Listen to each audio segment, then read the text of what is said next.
Poder darles la bienvenida a todos ustedes. Gracias al Instituto Cervantes por invitarme a poder moderar esta charla y sobre todo muchas gracias a los invitados que hayan podido venir y participar. Viendo un poco su obra, que ya la había conocido antes, estaba buscando algo que tengan en común los cuatro, que no es fácil. Entonces encontré cosas que unen a dos entre ustedes, pero encontrar algo que valga para los cuatro fue difícil. Yo empiezo presentándolos poco a poco y luego digo lo que encontré. Entonces, si empezamos por el orden alfabético, el primero sería Héctor Abad Faciolince, el escritor colombiano que nació en Medellín en el año 58, creo que eso no es necesario mencionar, que es escritor y periodista. También escribió poesía, no solo novelas y cuentos, pero se hizo famoso en el mundo sobre todo después de publicar el libro que tengo aquí, El olvido que seremos, que fue también llevado al cine por Fernando Trueba y que ganó el premio Goya por la mejor película iberoamericana en 2020. Luego, según el orden alfabético, está el señor Antonio Altarriba, que es español de Zaragoza. Permítame la buena pronunciación. Nació en el 52, es ensayista, novelista, pero sobre todo, no sé si sobre todo, esto lo vamos a ver luego, guionista de historietas y guionista también de televisión. Aquí se acaban de publicar dos tomos de su novela gráfica dedicada a su familia. El primer tomo dedicado a la historia de su padre, un anarquista, que se llama El arte de volar, y el segundo tomo dedicado a su mamá, que al contrario fue una ama de casa bastante conservadora, y como suele decir Antonio Altarriba, es hijo de un anarquista que de una mujer. Además de eso, también su escritura es muy variada, porque incluso tiene en su hogar un premio Sonrisa Vertical que otorgaba la editorial Tusquets para su edición erótica, La Sonrisa Vertical, desde el año 96 o por ahí. Sí, del 96, sí. No solo escribe historietas, guiones de historietas, sino también novelas. Ganó varios premios por su novela Memoria de Nieve, si no me equivoco, no solo en España, sino también en Francia. Roberto Ampuero es chileno, nació en la ciudad de Valparaíso en 1953, es escritor, político, si se puede decir también, más o menos, periodista, bueno, diplomático.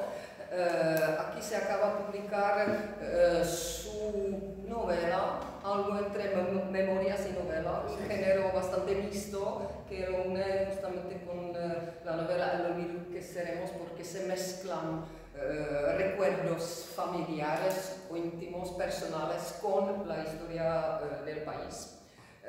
Nuestro Años Verde Olivo, donde el protagonista, que se parece mucho a Roberto Ampuero, se va de Chile después del golpe de Pinochet, está exiliado en Alemania del Este, ahí se enamora, se casa con una cubana, se van juntos a La Habana y ahí el desengaño paulatino va continuando hasta su huida prácticamente de La Habana y su vuelta a Chile.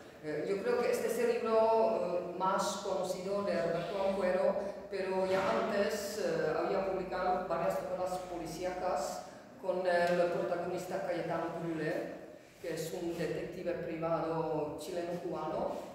Y aquí también se publicó ya una traducción y es el caso de Cayetano Brûlé el más conocido porque es el caso Neruda, no nuestro Neruda, sino Neruda chileno, que le copió el nombre a nuestro Jan Neruda, por supuesto.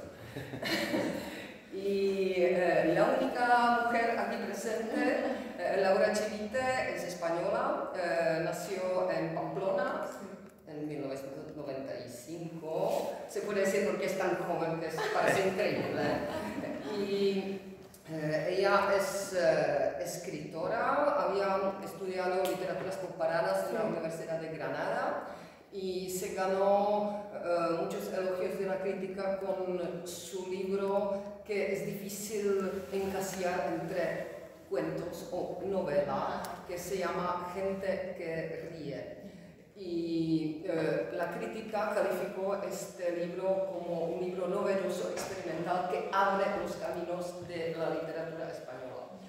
Y nosotros aquí ya publicamos un cuento de Laura Chivite como Unidad Aberta, que justamente hace parte de este libro. Se me olvidó mencionar, hablando de Héctor Abad Faciolince, que de él todavía no se ha publicado ninguna novela, pero también se publicó un cuento, La Huaca, bueno, se publicó aquí en el periódico, se leyó en la radio checa cuando hicimos junto con el Instituto Cervantes un gran programa dedicado a los relatos hispanoamericanos y iberoamericanos. Y ahora preparamos con la editorial Argo una antología de cuento iberoamericano que se va a llamar Cruelas, según un título de un cuento de la escritora argentina Fernanda García Lao, y el subtítulo será Los cuentos de los Pirineos a los Andes. Y ahí se va a volver a publicar como Unidad Aberta, se va a volver a publicar La Huaca y también el cuento Álbum de Héctor Abad Faciolince. Y nosotros esperamos que con esta antología también se van a abrir nuevos caminos y los editores checos, después de leer esta antología, van a querer publicar a autores que van a aparecer en esta antología. Bueno, ahora vuelvo a los puntos en común. Por ejemplo, perdón. ¿Cómo te llamas tú? Perdón, yo me llamo Anežka Karvatová. Soy sobre todo traductora, sobre todo de la literatura hispanoamericana, de la literatura colombiana traduje a Juan Gabriel Vázquez, El ruido de las cosas al caer, Reputaciones, ahora acabo de terminar Novela Vista Atrás. De los españoles muy poco, unas crónicas de fútbol de Javier Marías y un libro de El Club Dumas de Pérez Reverte. Si no, lo mío es la literatura hispanoamericana, sobre todo Bolaño, que es el escritor de mi alma, que de él lo he traducido casi todo, y luego mi escritor de cabecera siempre ha sido Mario Vargas Llosa, que vino a esta feria de libro hace 5 años, y ahora estoy con su última novela publicada. Sino también doy clases en el Instituto de Traductología, de traducción y de literatura. Gracias, Anežka. Pero perdóname que se me olvidó de presentarme. Bueno, hay varios puntos en común. Por ejemplo, los 2 libros de memorias ficcionalizadas se merecieron, o sea, Nuestros años verde olivo y El ruido que seremos, se merecieron un gran elogio de Vargas Llosa, justamente, que escribió el prólogo, publicado también en la traducción al checo, y aquí hay un epílogo en esta edición que tengo yo. Entre Antonio Altarriba y Héctor Abad Faciolince encontré un punto en común que es súper raro, que hubo que buscar mucho, que Antonio publicó en una revista que se llama Bustróferon. Y Bustróferon es el personaje principal de una novela que fue el objeto de la tesis de Héctor Abad Faciolince, o sea, 3 tristes tigres de Diego Ferrer Infante. Me encantó esta coincidencia. Bueno, los 3 hombres nacieron en los años 50, pero bueno, Laura hace la escritura experimental, si se puede decir, abriendo los nuevos caminos. Héctor Abad Ficcionense también tiene una novela caracterizada por los críticos como la más experimental de su obra, que sería la novela Basura, donde el protagonista encuentra papeles tirados a la basura y los va juntando para crear una obra. Pero creo que el único tema que puede juntar a los cuatro es que los cuatro tratan de traumas. Y mientras que los hombres aquí presentes escriben sobre traumas familiares personales, esos traumas que uno calificaría de intrahistoria, que reflejan la historia con mayúscula, o sea, la historia de los países de donde vienen, la historia con masacres, crímenes, guerras civiles, dictaduras, etc.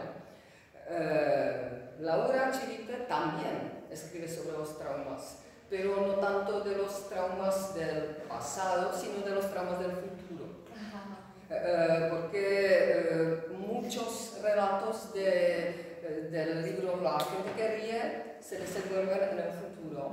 Y Laura nos adelanta los traumas también personales que pueden surgir de la nueva época demasiado digitalizada, de la nueva época influenciada por las nuevas tecnologías. Entonces, mi primera pregunta para los cuatro sería: ¿puede escribirse una literatura basada en la felicidad o es necesario tener un trauma para poder llegar a escribir? Por favor, la dama empieza. Muchísimas gracias, gracias por la presentación. Un placer estar aquí, muchas gracias por venir. Respondiendo a tu pregunta, yo creo que incluso al escribir sobre traumas siempre tiene que haber un poco de luz. O sea, me parece que las buenas novelas son en las que se encuentran ambas cosas, ¿no? En las que, a pesar de contar acontecimientos tristes o traumáticos, acabas encontrando ahí felicidad, luz. Me parece que al fin y al cabo la vida es eso, ¿no? No se puede tampoco escribir una novela absolutamente feliz, o ese es mi punto de vista. Siempre se habla de lo difícil que es escribir una novela verdaderamente alegre, ¿no? También antes nos has comentado que has traducido a Zambra, y me parece que en ese sentido él es un gran maestro en escribir literatura verdaderamente ligera y alegre, ¿no? A mí me sorprendió mucho al leerle, porque me parece que siempre el tema de la literatura tiene que ser lo profundo y lo triste, ¿no? Y no, me parece que encontrar el equilibrio es la clave donde estén las dos cosas, ¿no? Hay una cita de Kafka, ¿no? Como no mencionar a Kafka en Praga, que dice algo así, no sé si lo voy a saber reproducir exactamente, pero que la literatura es el hacha que rompe el mar helado que hay dentro de nosotros, ¿no? Y entonces yo creo que ese hacha siempre tiene que ser una mezcla entre luz y oscuridad, de alguna manera. Entonces, esa es mi respuesta. Muchas gracias. Gracias, señores. Según el orden alfabético. Bueno. Bueno, yo creo que la aspiración mía siempre habría sido escribir sobre la felicidad y desde la felicidad. Y con risa, sobre todo, que es como recomienda otro gran escritor checo, Kundera. Entonces, digamos, los primeros libros que yo escribí eran libros que daban risa, o por lo menos yo aspiraba a que dieran risa, y los lectores decían que eran graciosos. Y yo hubiera querido que todo lo que yo escribo, todo lo que yo he escrito, fuera simplemente cosas que hicieran reír, más que hacer llorar o algo así. Yo creo que el punto de partida de la felicidad, la ilusión de la felicidad es muy, muy importante. Aunque no sea verdad que en la tierra hay gran felicidad, la hay, y entonces yo creo que la ilusión de la felicidad hay que ponerla siempre por delante. Por lo menos a mí Esa es la lección del protagonista de este libro, de mi padre. Él trató de educarnos en la felicidad, en la risa, en el optimismo, en que el ser humano podía mejorar. Como él era médico y hay un campo en el saber humano donde uno puede decir que hay progreso, y es en el de la medicina. Es mejor un mundo con antibióticos, con vacunas y con anestesia que un mundo sin esto. Entonces uno puede, por lo menos siendo educado por un médico, puede creer en la felicidad. A mí me han gustado mucho los escritores que, siendo fatalistas, como Diderot y el gran Jacques el fatalista, del cual Kundera también hizo una obra de teatro prodigiosa, siendo fatalistas y viendo que el mundo puede ser horrible, al mismo tiempo siempre nos hacen reír. O como el padre de la literatura, de la novela, Cervantes, a quien Kundera dice que es el único al que los novelistas tenemos que dar cuenta.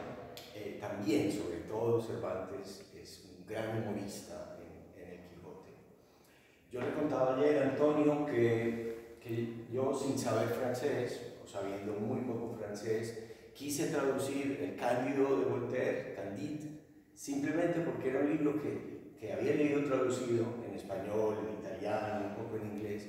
Yo quería leerlo en lengua original para saber cuál era exactamente el encanto. Y es un libro muy paradójico, porque es un libro que intenta demostrar que este no es el mejor de los mundos posibles, que este mundo es horrible, es un mundo donde hay peste, enfermedad, asesinatos, violaciones, quema de herejes, terremotos, el terremoto de Lisboa. Y sin embargo es un libro escrito con una ligereza, con una rapidez, con una gracia, que uno todo el tiempo, en medio de este mundo, él está demostrando que el mundo es horrible, uno al final del libro piensa que el mundo no es horrible gracias a un libro como Cándido. Que el mundo no es horrible porque leyendo esos horrores que él nos cuenta, estamos muchas veces muriéndonos de risa.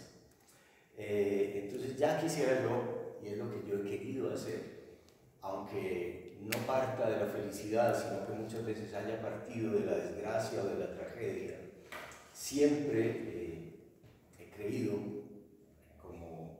como lo creía Kundera, por ejemplo, que la risa es fundamental, y que la risa es fundamental también para defendernos, para defenderse de la opresión del Estado, del dolor, de las desgracias. Antes de venir acá, un día antes de salir para acá, estuve en la presentación del libro de Salman Rushdie, del último, que se llama El Cuchillo, que lo presentó Javier Cercas en Madrid. Y lo estoy leyendo, y es un libro sobre un atentado donde casi te matan, y sin embargo es un libro donde te ríes mucho. Y yo creo que un poco nuestra misión, como la misión de Sherezada, es para que no nos maten, o si ya nos van a matar y te van a decapitar, tenemos que contar cuentos que nos hagan olvidar por un momento que el mundo es tan horrible, y que hay momentos en nuestra vida en que estar vivos se justifica. Y estar en Praga para mí es una justificación de la existencia. Justamente en este libro se ve eso, que el libro, a pesar de describir el asesinato del padre, trata, no describe, pero de hablar del asesinato del padre del protagonista, está lleno de luz y no hay ningún rencor, no hay ninguna sed de venganza. Y usted mencionó a Kundera, pero me parece que sus libros son mucho más felices, alegres, que los libros de Kundera, que en el Kundera yo siento ese rencor que está ahí en todas sus palabras, el rencor hacia su país, que él conservó hasta los últimos días suyos. Y a pesar de no haber vivido tantas tragedias como su personaje, guarda el rencor siempre, y su risa es un poquito mal. Había dicho incluso, la risa es perpética, un poco sádica, que no es el caso. Pero, por favor, ¿quién? Sí, al carril, sí, un analfabeto. Bueno, no sé, como me vais a perdonar, como he sido profesor, voy a empezar. Decía Andrés Gide que no se hacen buenas novelas con buenos sentimientos. ese sentido, y bueno, y eso se repite en muchos autores. De alguna forma yo creo que también, por hacer otra cita, era Sartre, que escribimos porque experimentamos una carencia. La persona que realmente está absolutamente completa, repleta, saciada, feliz, en equilibrio con el mundo, se dedicaría simplemente a existir y a disfrutar de esa felicidad de existir sin pensar las notas, o inventar historias alternativas más o menos inspiradas. Entonces viviría en una especie de comunión estrecha y muy plena con el entorno. Entonces yo creo que sí, que de alguna manera, tal y como nos has introducido, es probable que en algún punto profundo, ahí en el Big Bang de nuestra escritura, es posible que si no hay un trauma, por lo menos sí que hay una carencia, una insuficiencia con la que queremos formar con la escritura, lo cual no está reñido con el humor, al contrario, es decir, es verdad que hay también una literatura que podríamos decir de celebración, ¿no? De la alegría, de la celebración del mundo, qué bella es la naturaleza, el amor, etc. Pero yo no sé por qué, creo que a lo largo de mi vida siempre he tendido un poco a reírme, por ejemplo, pues, para una obra. Mis referencias son fundamentalmente francesas, porque he sido profesor de literatura francesa también.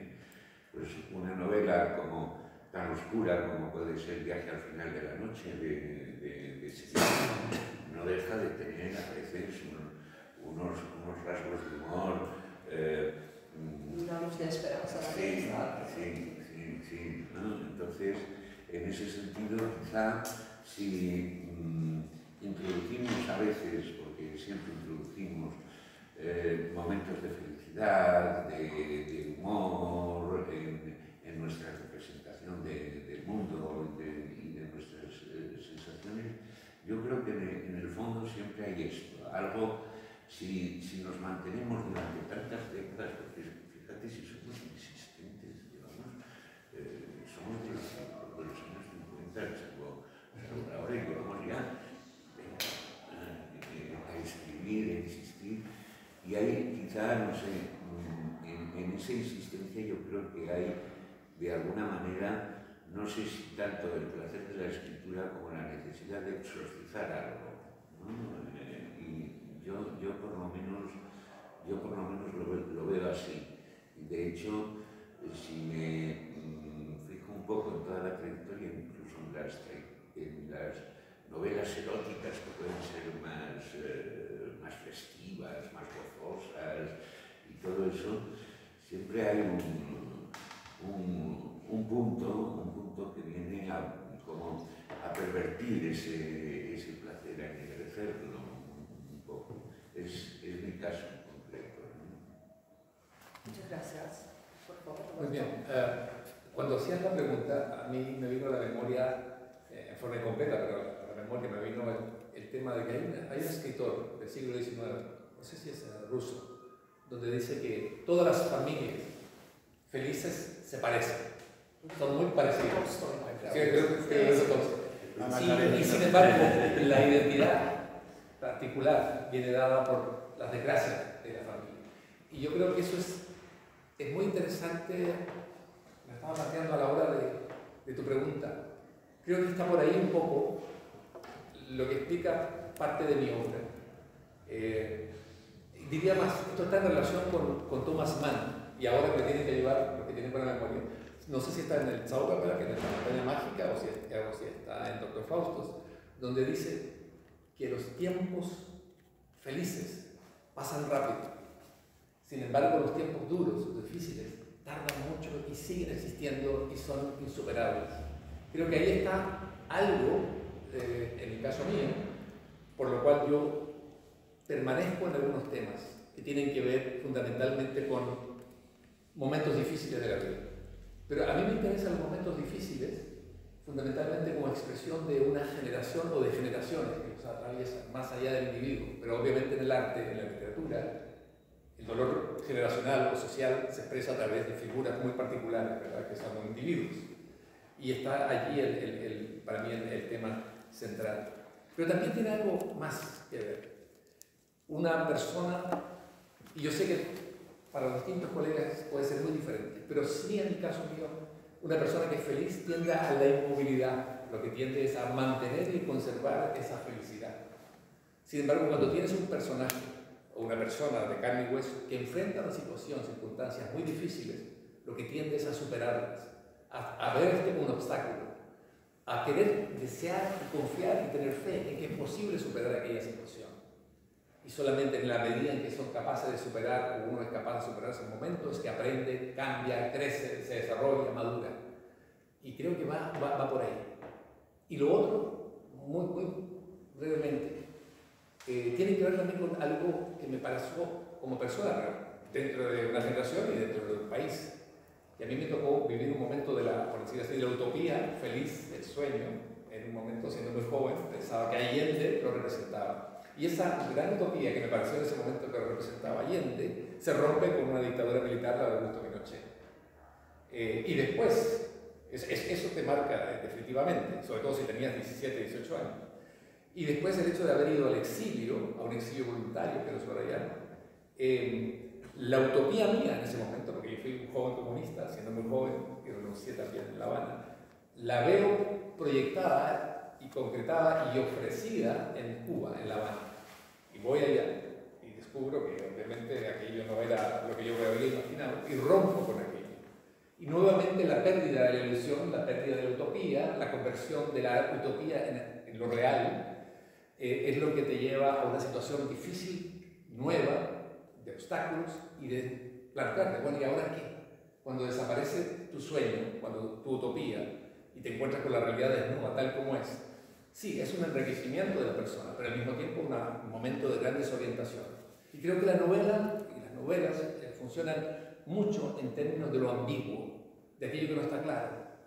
Y es cierto que yo me sentí, o fui, o no, político. La gran tensión que se desarrolla, está todo esto en relación con lo que tú preguntas, es que, por ejemplo, el político tiene que dar respuestas. El político lo eligen y está en una posición para que dé respuestas, soluciones, muestre caminos. El novelista no está para dar respuestas, está para plantear preguntas, para generar incomodidad, para plantear o proyectar algunas cosas ambiguas. No lo asiste la convicción profunda que tiene el político, y sobre todo el político ideológico, convencido absolutamente de que su camino es el único correcto. Yo creo que por eso he avanzado en estas novelas como Nuestros años del olivo, o también Detrás del muro, haber vivido en Alemania Oriental, o la última novela que acabo de presentar en América Latina, ahora en España, que es Nunca volveré a Berlín, que está basado en torno a Honecker, que es el último dictador de Alemania Oriental, que muere en Chile, la gente lo ha olvidado, muere en Chile en momentos, vive, digamos, de una u otra forma refugiado en Chile, sus últimos 2 años, en momentos en que en Chile está comenzando el retorno a la democracia. Muy complicado para una sociedad que está comenzando su proceso democrático después de tantos años de dictadura, traer o tener que aceptar a un dictador comunista, arquitecto del muro de Berlín y responsable de los abusos cometidos en Alemania Oriental, tenerlos en el mismo país. Y quiero con esto la última frase.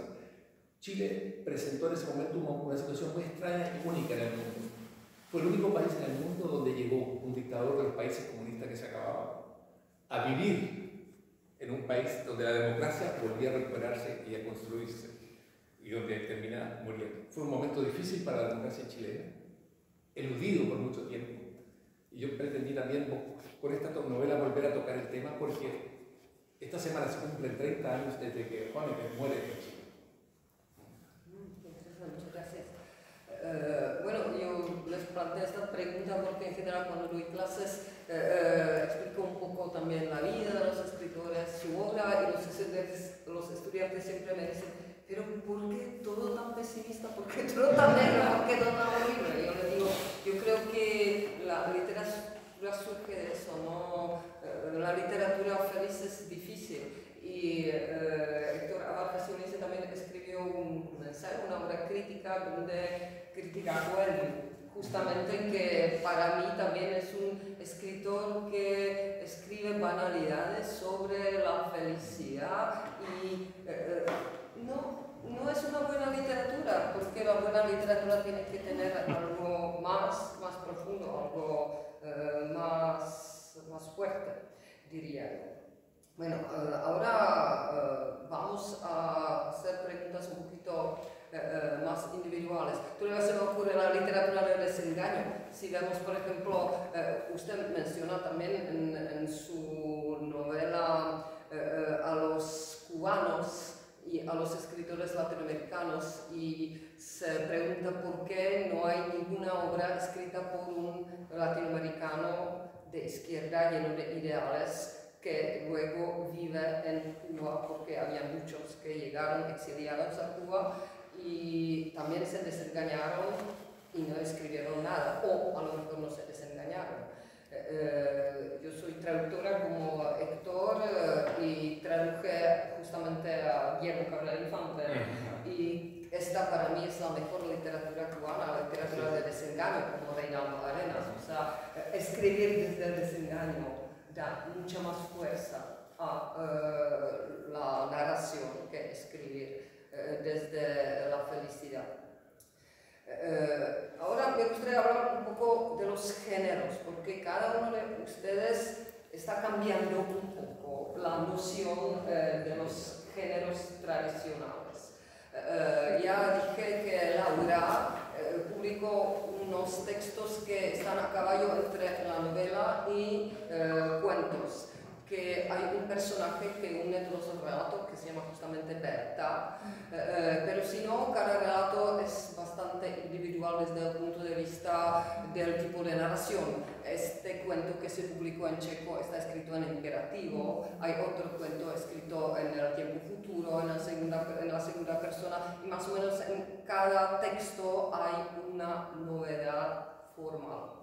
A mí esto me hizo pensar a los escritores invitados a Praga en 2019 a la Feria del Libro, que también escriben esta suerte de textos que no son ni novelas ni cuentos, pero algo entre las dos cosas, que fue el argentino Rodrigo Fresán y su libro Historia Argentina, que también son textos individuales pero que forman un todo, y el mexicano Álvaro Enrique y su libro Hipotermia, que también son textos individuales, pero se pueden leer como una novela. Entonces, ¿cómo situaría usted su escritura? ¿Quiere escribir novela o cuento, o quiere cambiar el género, o siente afinidades literarias? Bueno, muchas gracias por la pregunta.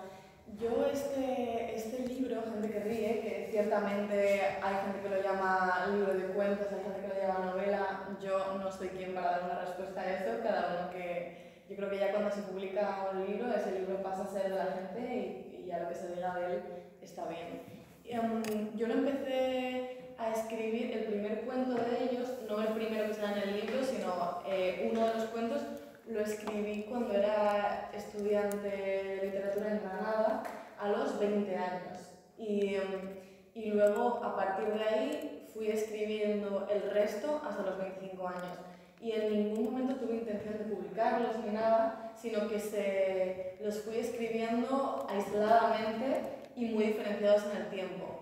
Y siempre por puro placer, ¿no? O sea, de experimentación, bueno, pues el que es más distópico, ¿no? Con el que abro el libro, el que es de ciencia ficción, lo escribí en la pandemia, que empecé a leer más ciencia ficción. Dije, ¿por qué no pruebo a hacer esto, no? Y siempre como en una especie de reto, de disfrute, de placer. Y entonces luego por una serie de acontecimientos me propusieron publicar. Y yo ahí, sí, no tenía todos, tenía como 5, ¿no? Luego el cuento son, o sea, el libro son 9. Y entonces dije, bueno, pues sería interesante, elegí estos 5 cuentos que tenía y se me ocurrió esta idea de elegir un personaje común que uniese a todos y que fuera una especie de panorámica completa de su vida, ¿no? Ir siguiendo una vida humana en todas sus etapas. Y entonces ahí añadí otros 4. Y como tú bien decías, pues otro es una obra de teatro, luego me remontó al pasado y es más bien como la tercera persona, ¿no? Entonces yo no tenía una intención determinada y yo creo que era más bien una joven escritora buscando el género en el que más cómoda se siente, ¿no? Y también viendo lo que podía hacer, bueno. Y justo el año pasado, tal como comentaba ayer, ya escribí una novela que sí que se enmarca más en el género novela, utilizando una primera persona y sí que también diferentes técnicas que aparecen en Gente que ríe, ¿no? Pero un poco más de seguido. Entonces, yo creo que hay que explorar géneros, me parece que es muy bonito y muy necesario y me parece que tiene algo muy genuino este primer libro que publiqué porque está esta inocencia de la juventud y del el no saber que eso se va a leer, ¿no? Y la inocencia siempre se concibe como algo pasado, ¿no? Como algo que se pierde y a mí me gusta entenderlo como un lugar al que ir, o sea, como la inocencia como objetivo y esa manera de estar en el mundo y esa manera de escribir inocente me parece que hay que mantenerla. Muchas gracias.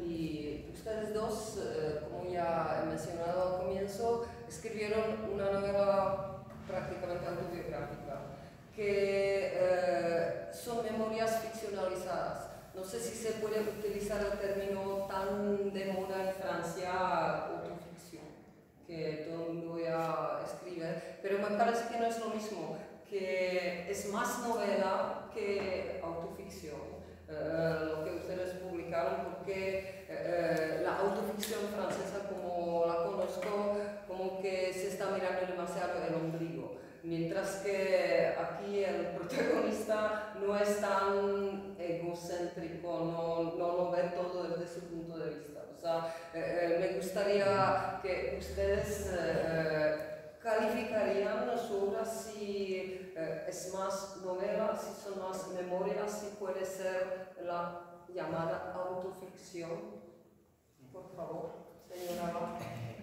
Bueno, yo creo que, pues al menos yo voy por el mundo y tengo una serie de experiencias. Cuando uno vive, claro, tiene experiencias. Y a eso uno le llama realidad. Y luego uno se pone a escribir algo que tiene que ver con la realidad y ya no sabe bien si eso es realidad o no y se va convirtiendo en ficción porque estás usando palabras. Estás traduciendo la experiencia y la tal realidad la estás traduciendo a las palabras. Y entonces lo que pasa ahí es como muy misterioso. Por un lado es uno mismo el que está teniendo las experiencias, pero uno está metido en la historia y a veces en la historia con mayúsculas. Digamos, lo que a mí me obsesiona en este momento, ya no me gusta tanto hablar del pasado porque ya no me acuerdo del estado mental en que escribí estos libros, pero lo que a mí me obsesiona en este momento es, el año pasado yo fui a Ucrania, a la Feria del Libro, porque habían traducido esta novela, digamos, este libro al ucraniano. Y ahí, no sé por qué, me convencieron de que fuéramos más cerca del frente. Y me dejé convencer, yo que no soy ni valiente, ni nada, ni activista, y fui cerca del frente con una escritora ucraniana, con 2 amigos colombianos, con un traductor. Bueno, y los rusos tiraron un misil precisamente en el sitio donde nosotros estamos, y la escritora más joven es como si fuera esta mesa. Unos viejos sobrevivimos y la escritora más joven la matan los rusos. Entonces, ¿qué hago yo con esto? ¿Qué hago yo con esta experiencia?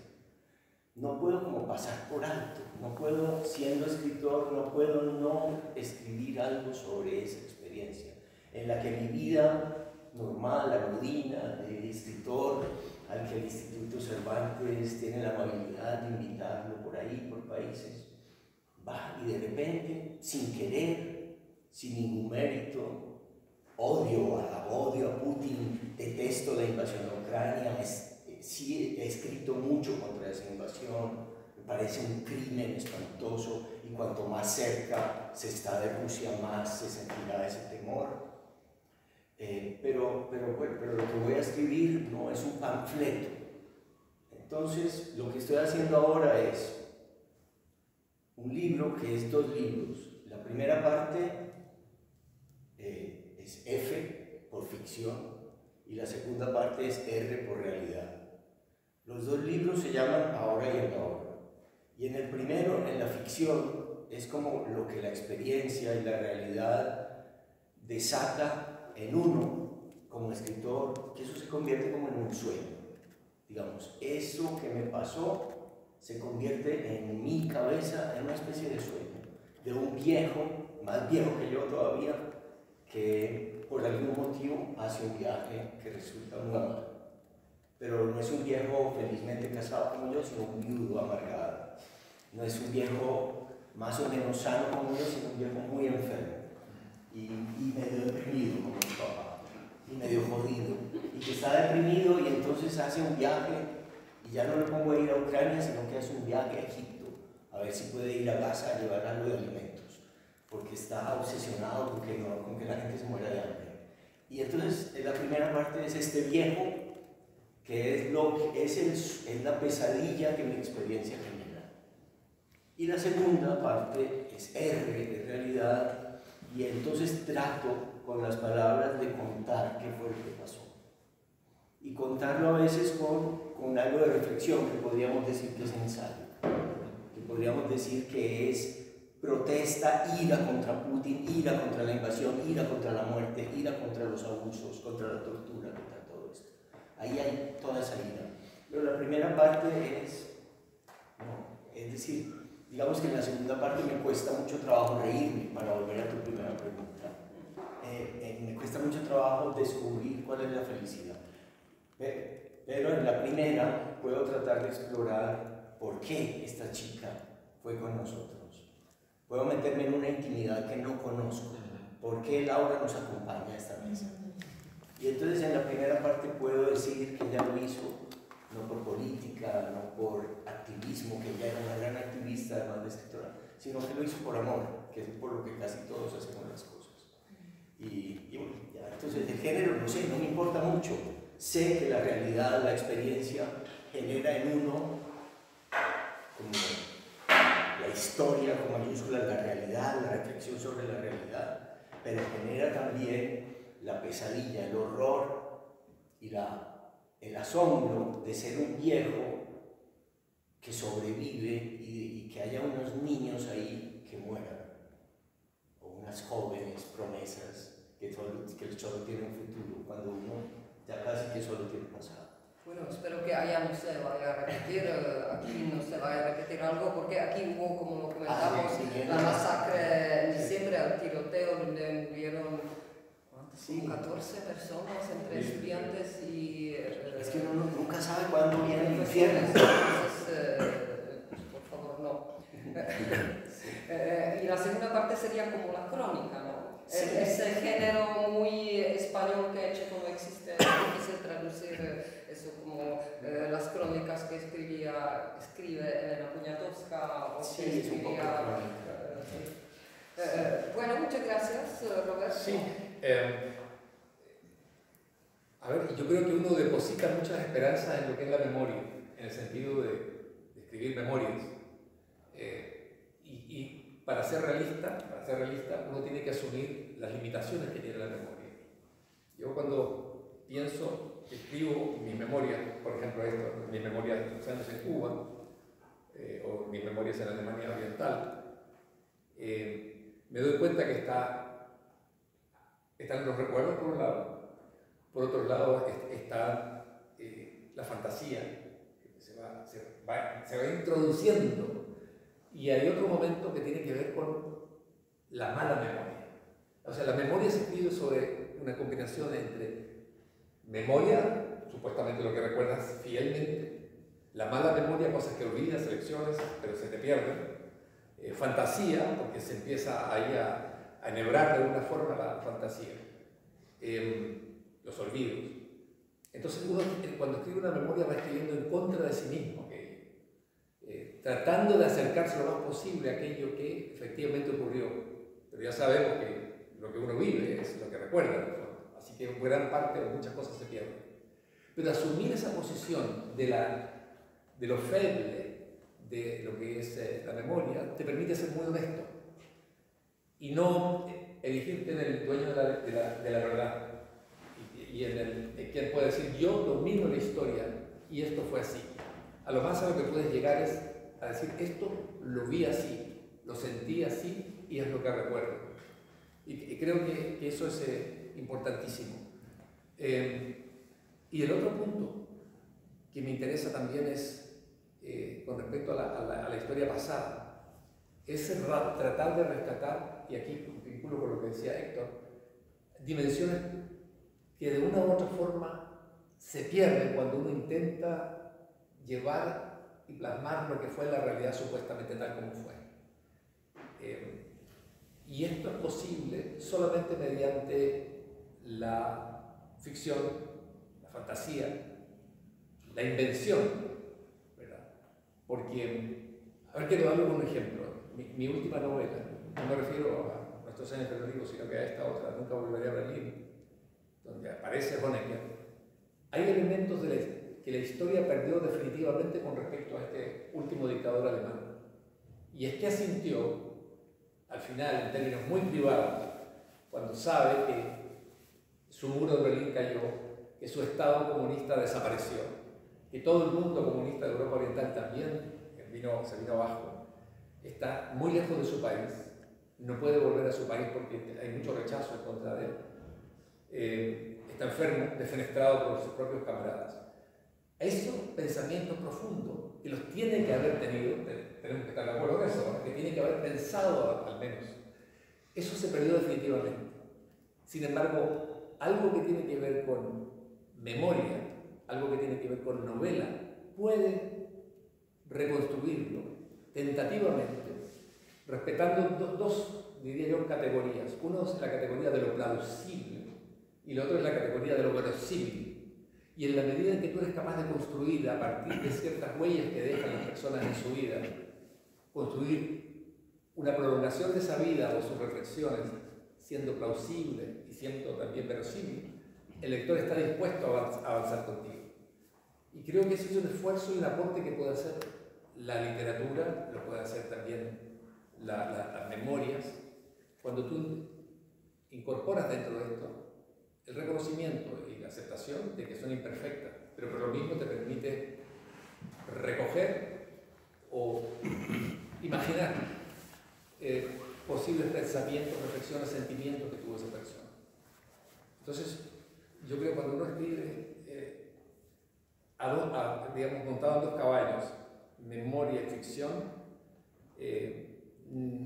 bueno, están interconectadas. Yo prefiero hablar, por ejemplo, de memoficción. Es memoficción, está permanentemente allí. Y el olvido, la mala memoria, ¿no? Como dice es la novela de Alberto Padilla, por cierto, La mala memoria. Sí, bueno, los dos escriben desde dentro esa memoficción, pero por ejemplo, otro colombiano que también visitó Praga, invitado por el Instituto Cervantes hace ya como 10 años, que fue Juan Gabriel Vázquez, que él también tiene libros que se pueden calificar de libros de memoria, sino que está descubriendo desde fuera, que su protagonista descubre la historia de otro personaje. Paulatinamente lo va descubriendo el protagonista junto con su autor y junto con el lector, que es otra manera de escribir libros basados en la memoria colectiva e individual. Pero aquí nos falta una opinión, ahí no es tanto memoria y ficción, sino cuál es la diferencia si se escriben guiones para historietas o si se escribe la novela. ¿Qué prefiere usted? ¿En qué se siente más a su gusto?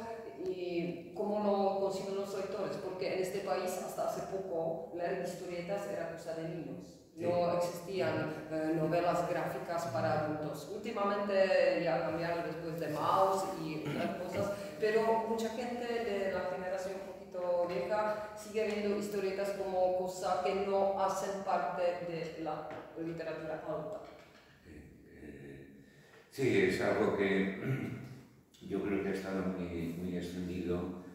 Si lo tomamos con una cierta perspectiva, en realidad los relatos en imágenes existen, yo diría que casi desde antes de la propia escritura.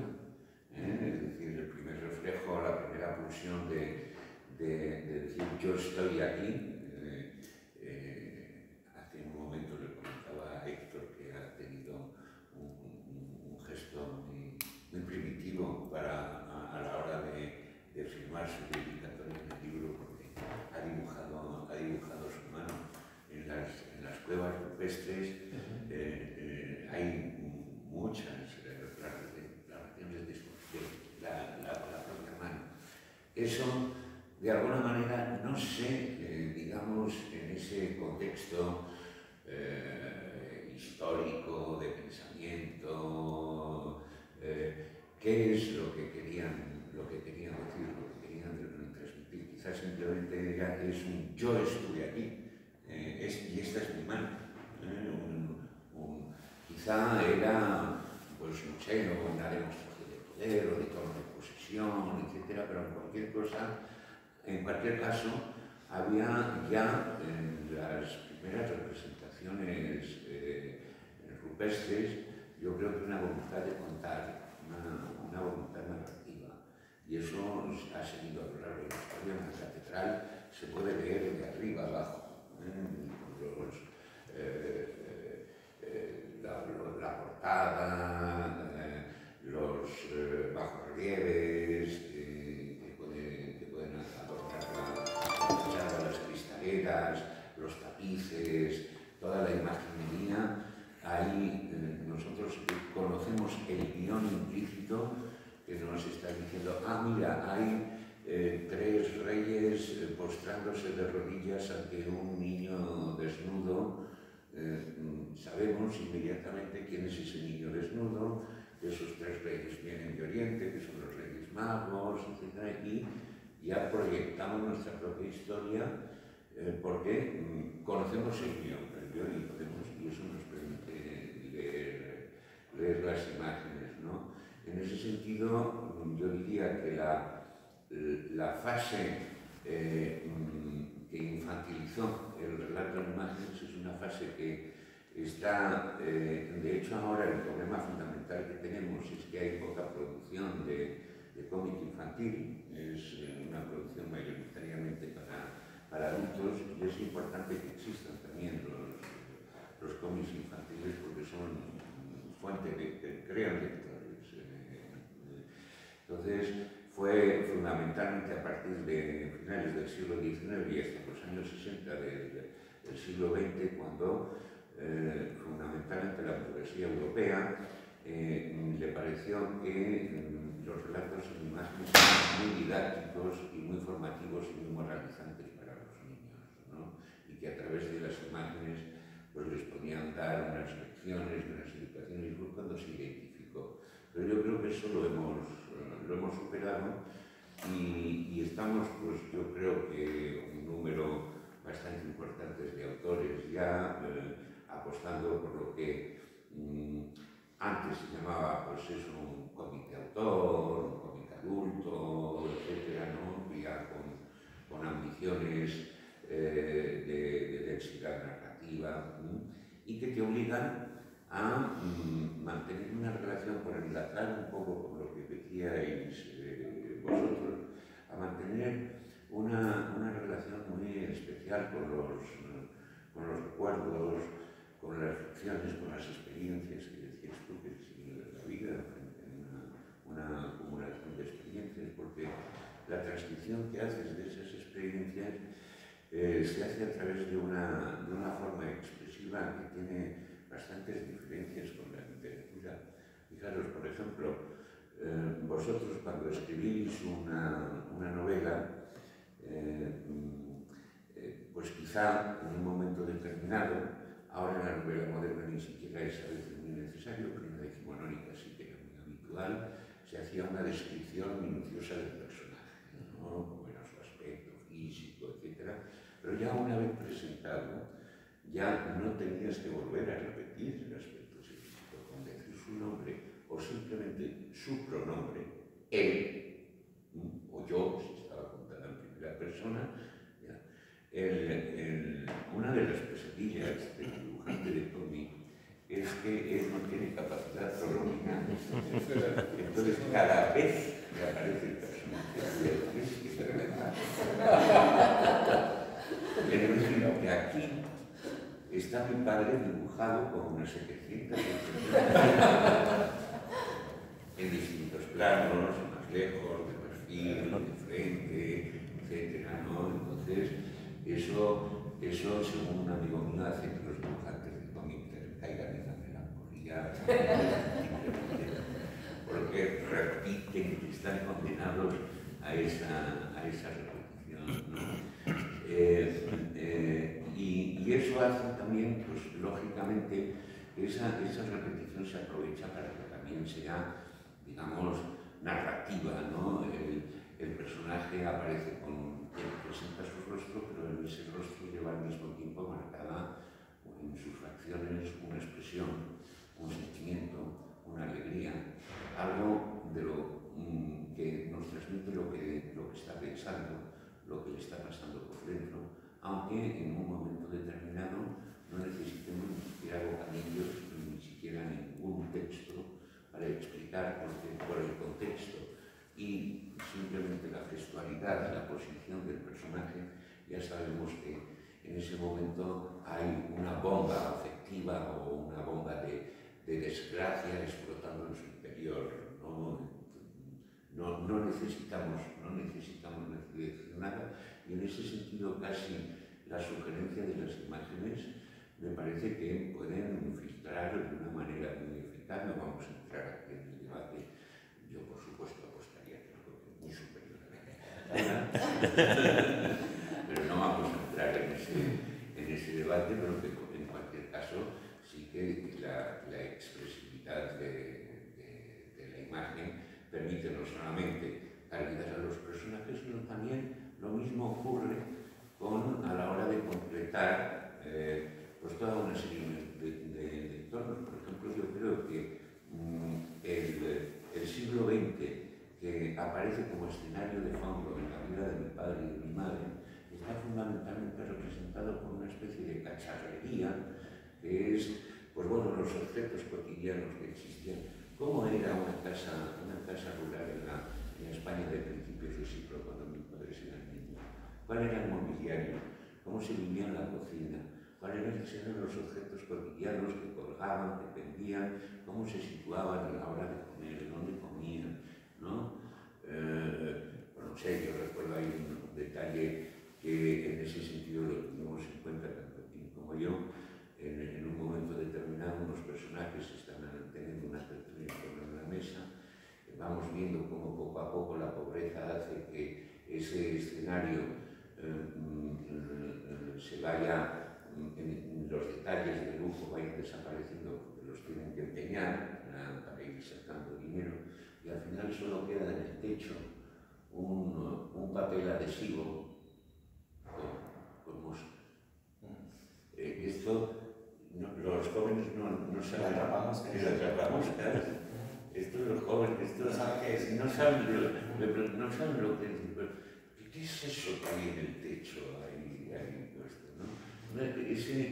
Ese detallito que para algunos puede pasar imperceptible, me parece que tiene la capacidad de recoger una época, ¿no? Cómo era la vida cotidiana en una época en donde, bueno, pues no había insecticidas, no había muchos insectos en el campo y tal, y se protegían con...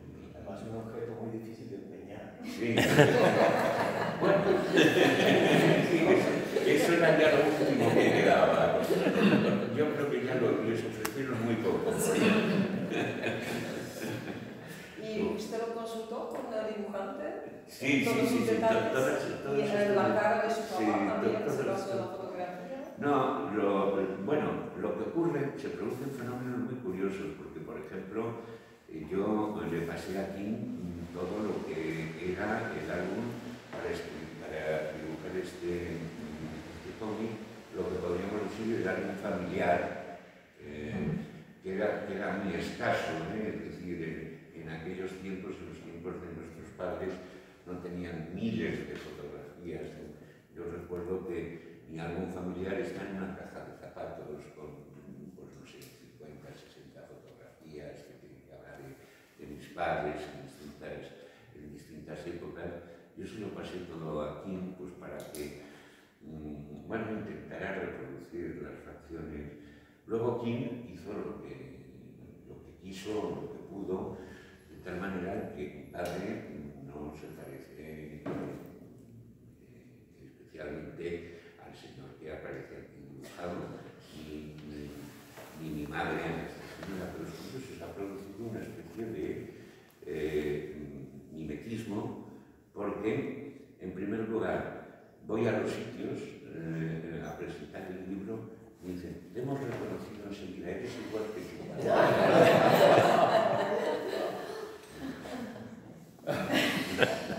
Me quedo así sorprendido, y eso no es lo peor, sino que a veces cuando ahora recuerdo a mi padre, que lo sigo recordando muy a menudo, al igual que mi madre, a veces lo recuerdo como con la cara de Kim, no con la cara que él tenía, ¿no? Entonces sí, efectivamente es un procedimiento de escritura muy distinto, pero también yo creo que es muy adecuado para transmitir precisamente todo este tipo de experiencias. De alguna manera, yo creo que sí, y lo voy a decir delante de escritores, a pesar de que seáis muy verbales, yo creo que somos esencialmente, cuando el recuerdo, el sueño, los deseos, tienen como una encarnación de imagen. ¿No penséis en imágenes? ¿O no soñéis en imágenes? ¿O no recordáis en imágenes? A mí a ver, no voy en directo a eso, pero a mí lo que me fascina, porque define eso la ficción, digamos, la novela, es esta capacidad, a ver, es lo ambiguo, lo impreciso que puede ser. A ver, por ejemplo, esto a mí me interesa mucho destacar siempre. Supongo, creo recordar, me parece, tal vez, tiendo a pensar, no sé si me equivoco al pensar tal cosa.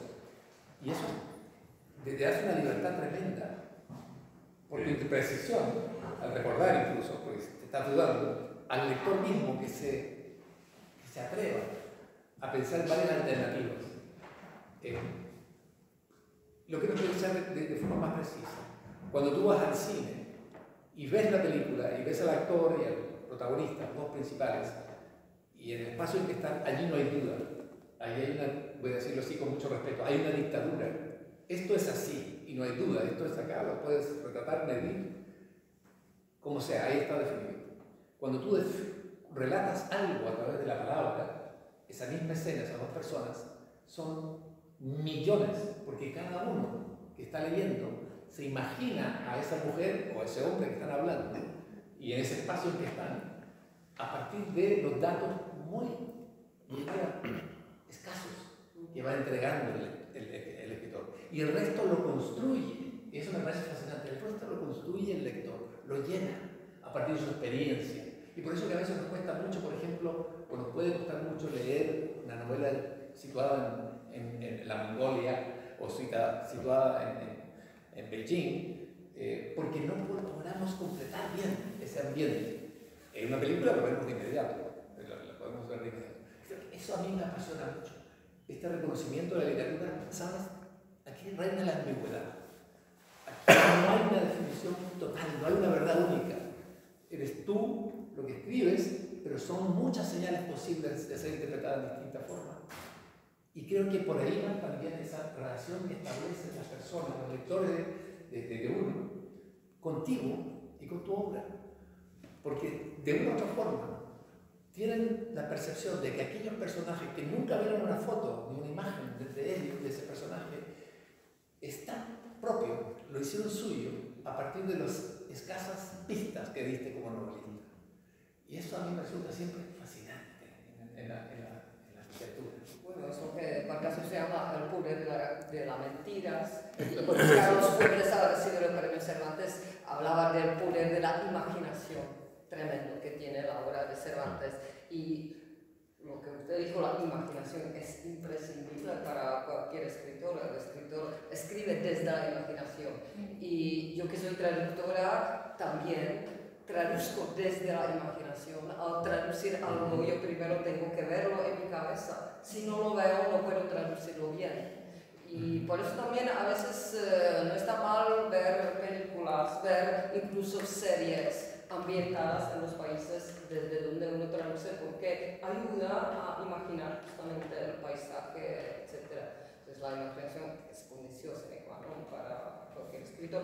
Y usted, que seguramente también tiene una relación muy íntima con la película basada en la obra sobre su padre. ¿Quién, no me acuerdo porque no vi la película, no llegó a este país, quién trabaja como en el papel de su padre? Sí. ¿Se identifica con él como Antonio con el dibujo? Sí. Bueno, cuando hablaba Antonio yo me acordaba precisamente de esto, sí, porque, bueno, uno primero vive algo, uno vive en una realidad que es de cosas y de objetos y de rostros y de mesas, y después uno la traduce a las palabras. Y en el caso mío, entonces luego hubo una película. Por ejemplo, en la película mi hermana mayor, ella vio la película, le gustó mucho, pero estaba muy ofendida porque la hermana mayor de la película era gorda. Yo fui flaca toda la vida, pero ¿por qué me pusieron gorda? Estaba indignada. Y después hablé con Tito Alba, que hizo un cómic de la película, un libro, una novela ilustrada, y yo le conté, mira, mi hermano mayor vive muy ofendida por haber salido gorda en la película, y me dijo, la voy a poner flaquísima. La puso flaquísima en el libro, y claro, mi hermana estaba muy feliz. En el caso de lo del actor, los productores eran colombianos, ellos aceptaron que hubiera un director español, pero querían que todos los actores y todo el equipo, fotógrafos, sonido, todo fuera colombiano. Entonces, en principio iba a haber un actor colombiano de una serie, precisamente en el que él había representado. Esto a mí me molestaba un poquito a Pablo Escobar. Entonces pasaba de representar a Pablo Escobar a representar a mi padre, que es un gran actor. Sí, pero no podía porque iba para otra serie. Y yo, en la primera carta que le escribí a Fernando Trueba proponiéndole que había unos productores que tenían el dinero para hacer la película, le dije, y a mí me encantaría que el protagonista fuera Javier Cámara, que es un tipo muy alegre, calvo, con nariz así medio judía como la de Jesús, nariz de rabino, y que a mí se me parecía, en el ánimo se me parecía mucho a como era mi papá, una persona muy alegre y muy luminosa. Y entonces, y me pasa, ¿quién lo dijo? No sé ya quién lo dijo.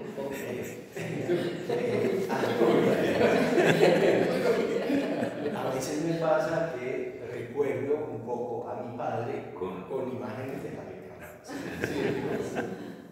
Pero bueno, Laura tiene más relación con el cine, ella sí que puede decir cosas. Ah, sí, ¿verdad? Ella investiga la relación de literatura y cine. Sí, yo veo muchísimas películas, la verdad, de una manera casi patológica. O sea, no digo como una película al día o dos.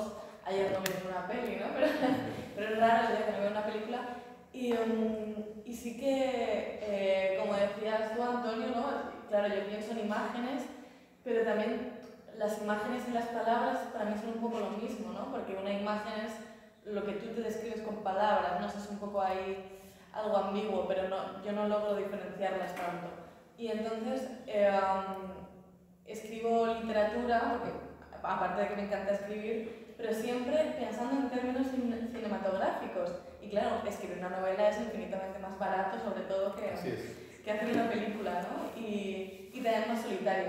Me gusta mucho este ejercicio de íntimo y solitario que tiene escribir novelas, ¿no? Pero sí que es verdad que soy consciente de que muchas de las imágenes que creo o de las cosas que escribo son casi escenas, ¿no? Y de alguna manera creo que siempre será así. También me gusta mucho dibujar, entonces, quién sabe, igual en algún momento hago el salto a la novela gráfica. Hay una cosa que me gustaría decir, volviendo un poco a lo de los géneros y a esto mismo.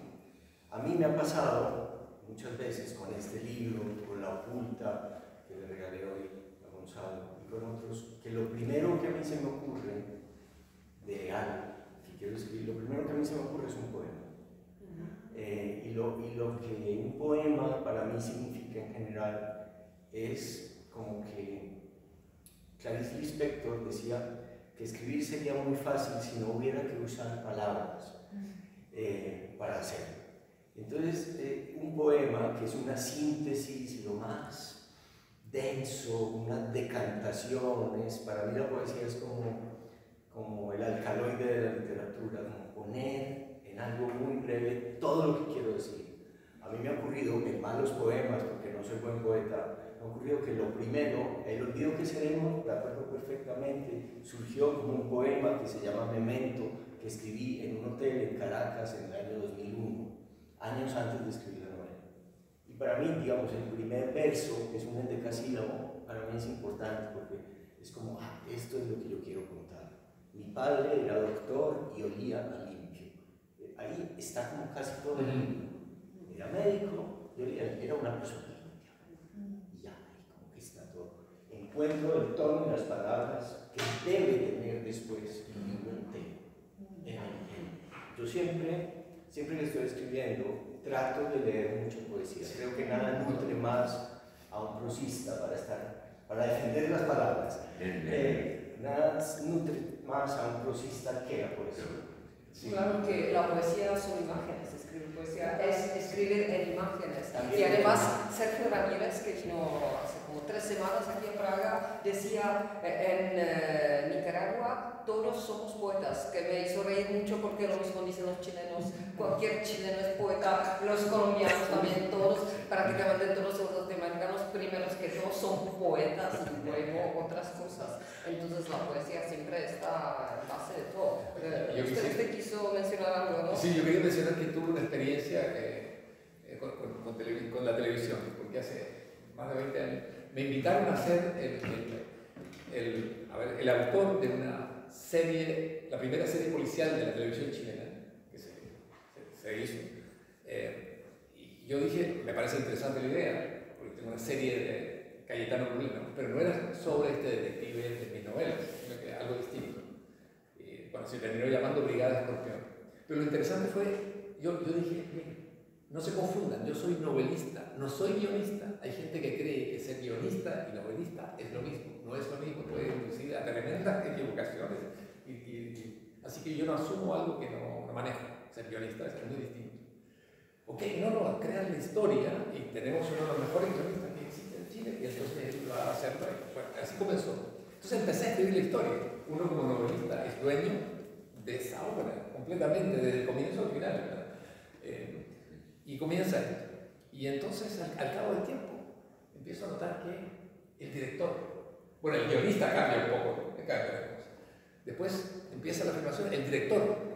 Después las personas de cámara y de iluminación también cambian las escenas, los espacios, el ambiente, la luz, todo esto. Después los actores también quieren representar determinada actividad con cierto carácter porque leyeron también la idea y la interpretan. Y después llega lo último, los productores, que dicen hay que cortar las escenas tanto en el exterior, mejor dejarlas en el interior, es más barato, tal. Al final cuando yo vi la serie, no tiene nada que ver conmigo, lo que es el nombre. Así que, en fin, eso es lo difícil para un novelista que controla, yo sé que está entre comillas eso, pero controla desde A hasta la Z lo que va a salir, más o menos. Lo demás intervienen muchos, y ya no eres el único, intervienen muchos en una relación colectiva. Entonces tienes problemas.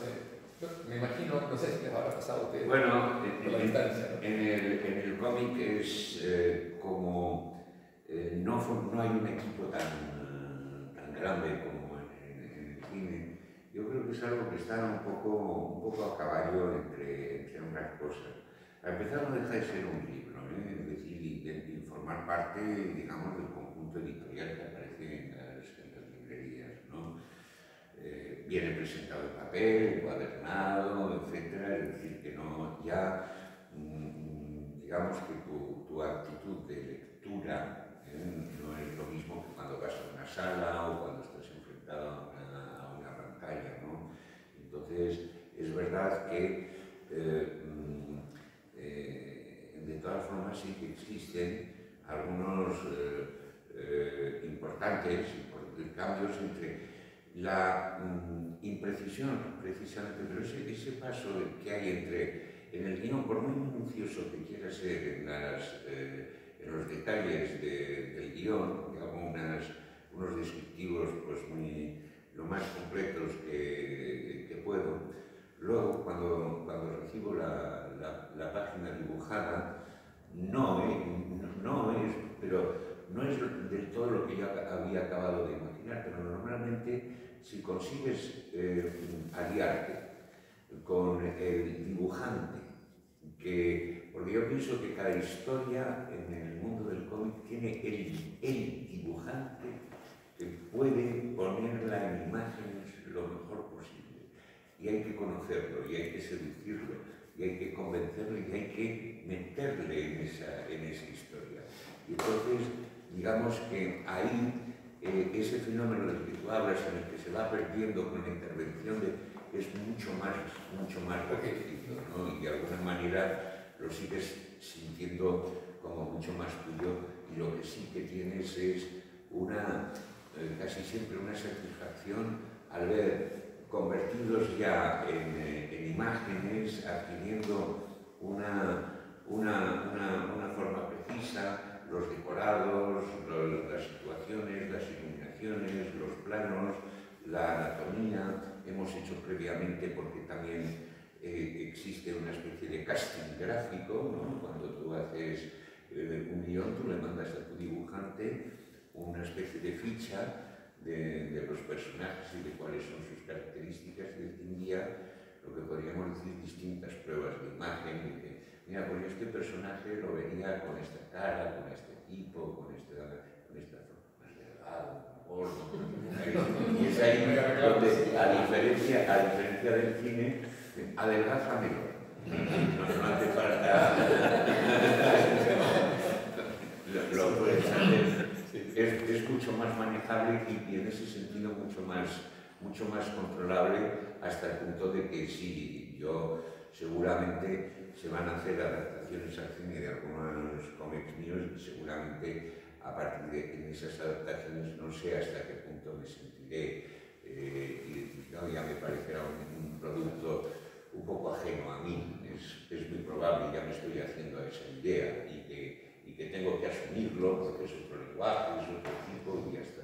Pero aquí, en el mundo del cómic, tiene ese carácter todavía muy artesanal, de pequeño equipo, en una comunión muy estrecha, porque pasamos 2 años, o el Arte de Volar fueron 5 años los que estuvimos trabajando juntos y viviendo dos personas en el...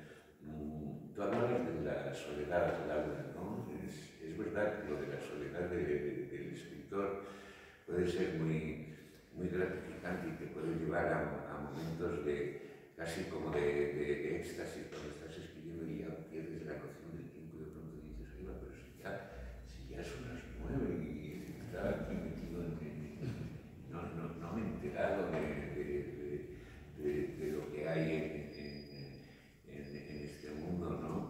Pero el compartirlo con una persona que al final se hace muy cómplice tuyo, ¿no? Y prácticamente comunicas todo el día y estás hablando del tema, y estás hablando de, oye, pues entonces esto lo podríamos hacer así, si hiciéramos esta escena con una iluminación quizá un poco más tenue, o si lo hiciéramos precisamente en penumbra, para que las cosas, estas confesiones que se tienen que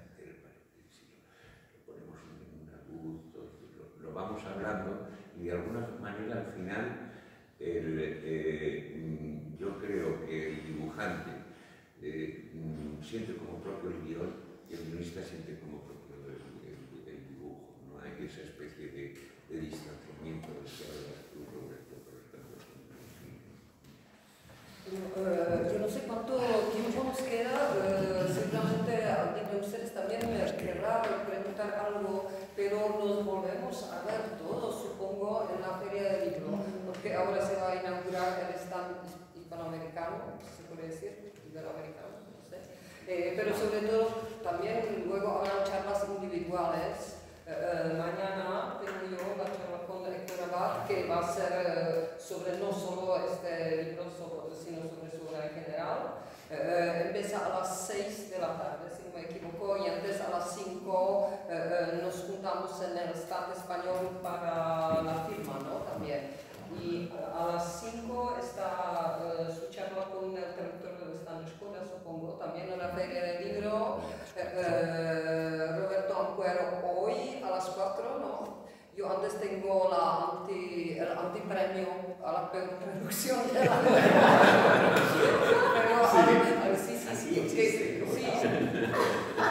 la Asociación de Traductores Literarios tenemos premios a las mejores traducciones, pero siempre en la Feria del Libro también se entrega el antipremio a la peor traducción, que no es para escandalizar ni reírse de nadie, sino para cultivar un poco la escena, porque siempre aparecen traducciones malas, o sea, para erradicarlo.